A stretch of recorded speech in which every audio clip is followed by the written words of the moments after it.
James Harden just broke Ray Allen's three-point record. Harden, this would be for the record. There it is. Surpasses Ray Allen. He's dropping 40 points like he's league MVP, and he's having the best defensive season in years, all while being 35 years old and still playing over 30 minutes a game. Hot potato for Harden, the three. Oh, it is good. Harden with his second. But if you ask most people, like ESPN analysts, about Harden, they'll probably mention his trade demand. He turned down 2 years, $100 million of guaranteed money to get out. Right. So does that sound like a guy that wants to be in Houston? It does not. His playoff failures or the memes about him being out of shape. James Harden is not a max player anymore. He came in out of shape, overweight. So what's the deal? Today we're breaking down the good, bad, and ugly of James Harden's career, this season and his legacy, and by the end, I think we'll see why James Harden deserves an apology from the NBA, and why this James Harden situation is more complicated than you think.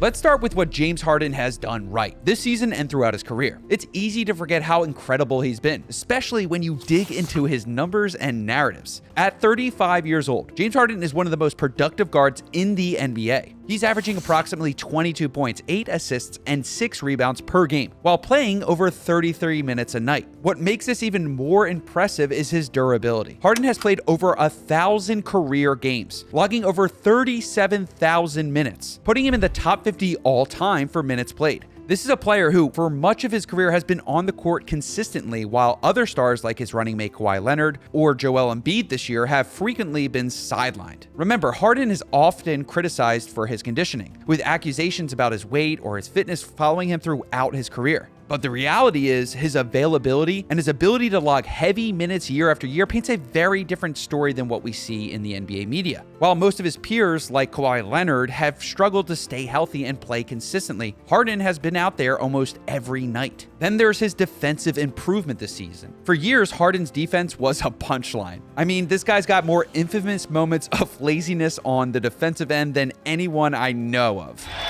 Look at this, folks. It goes off his legs. Now he went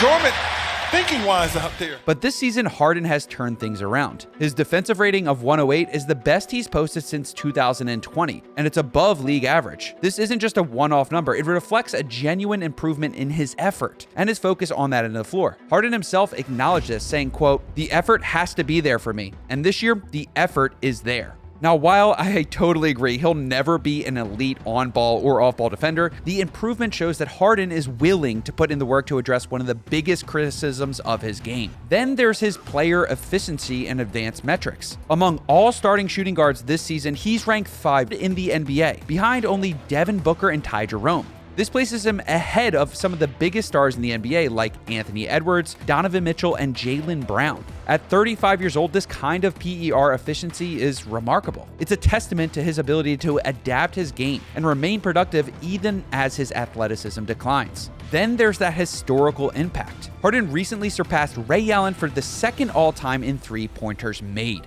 This is what I find crazy. When Steph Curry broke that record, it was celebrated as a defining NBA moment. From the start, Wiggins again. Here's Curry for the record. It's good! And there it is! Stephen Curry!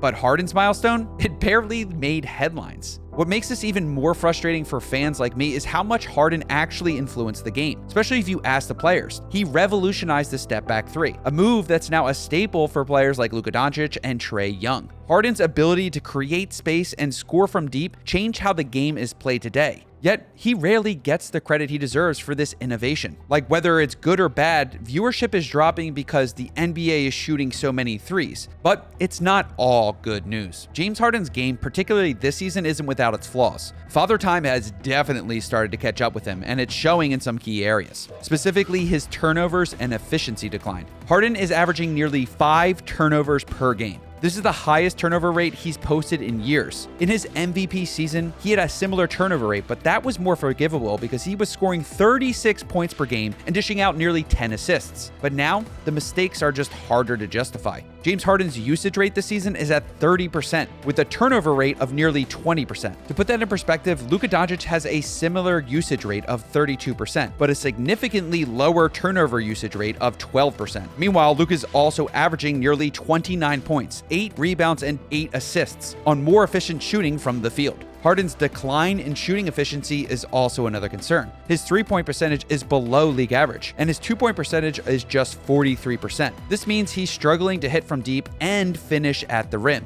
Compared to other starting guards in the league, this places him well below efficient stars like Devin Booker and Donovan Mitchell, who are both shooting over 45% from the field. This is Father Time taking a toll on Harden's scoring ability and efficiency. Now, the 2024-2025 Clippers roster has been one of the least stable in the league. Kawhi Leonard has missed the entire season with injuries, and Paul George was traded in the offseason, leaving James Harden without the dynamic trio he envisioned when he joined the team. Instead, James Harden has been thrust into the primary playmaking role, running point guard alongside role players like Amir Coffey, Ryan Dunn, and Norman Powell. Powell, in particular, has stepped up into the scoring role, but that wasn't supposed to be the case. It was supposed to be Kawhi and Paul George. This shift in responsibility has forced Harden to carry more of the offensive load, which could be a reason for his inefficiency, but that's not what he signed up for when he came to the Clippers. He was looking to be a third scoring option on a championship contending roster. Then we have the ugly, the parts of Harden's career that have defined the narrative in the media for better or for worse. There's all those trade demands and team exits. Harden's exit from Houston.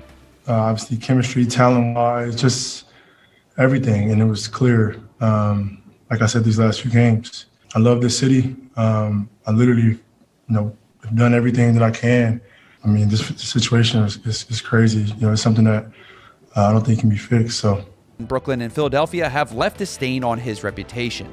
Why did you want out of Brooklyn? Originally, when I was going through everything I was going through, in Houston, Philly was my first choice. It just didn't happen. So in Houston, he forced his way out, with accusations about his weight and fitness dominating the headlines. In Brooklyn, he was the first star to break up the KD, Kyrie, Harden trio, with many blaming him for the super team's failure. And in Philadelphia, his very public falling out with Daryl Morey overshadowed his contributions on the court. Do you have an open line of communication with the 76ers, and how much patience do you need to have to let this play out? I've been patient all summer, so for me, it's just focus on what I can control, and that's.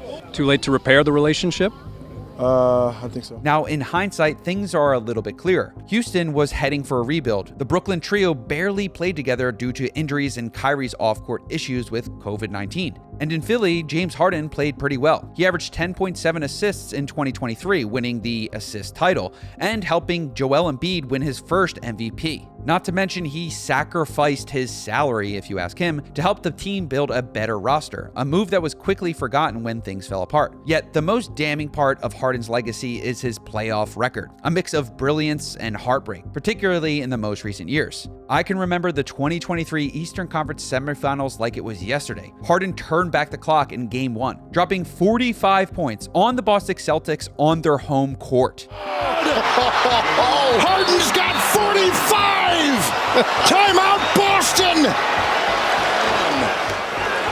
But then the very next game, Harden followed up with just 12 points, shooting 14% from the field. He totally disappeared. In the 2024 playoffs, Harden faced the Dallas Mavericks in the first round. He started strong in Game 1, 28 points, but then followed up Game 2 with inefficient shooting, scoring just 22 points on 20% from 3. Then the low point came in Game 5, where he scored just 7 points on 16% shooting from the field and a negative 25 box plus or minus in a blowout loss. These recent playoff performances highlight the inconsistency that has plagued Harden throughout his career. One night, he's an MVP caliber player who can win you a game on his heroics alone, and then the next, he just disappears. So why would James Harden deserve an apology from the NBA? Well, The main reason is that the good of his career far outweighs the bad and the ugly that has been exaggerated by the NBA media. And to help you put things in perspective, when we compare James Harden at age 35, sure, the Clippers are no real threat as championship contenders. They weren't supposed to be when the league started, but they're certainly performing better than Paul George and the Sixers. And what he's doing right now at 35 years old deserves more respect. We don't have to call him the best guard in the league. He's not Luka, he's not Steph, he's not even Jalen Brunson right now. But maybe it's time we stop pushing the narrative of him being a problem player. I don't know.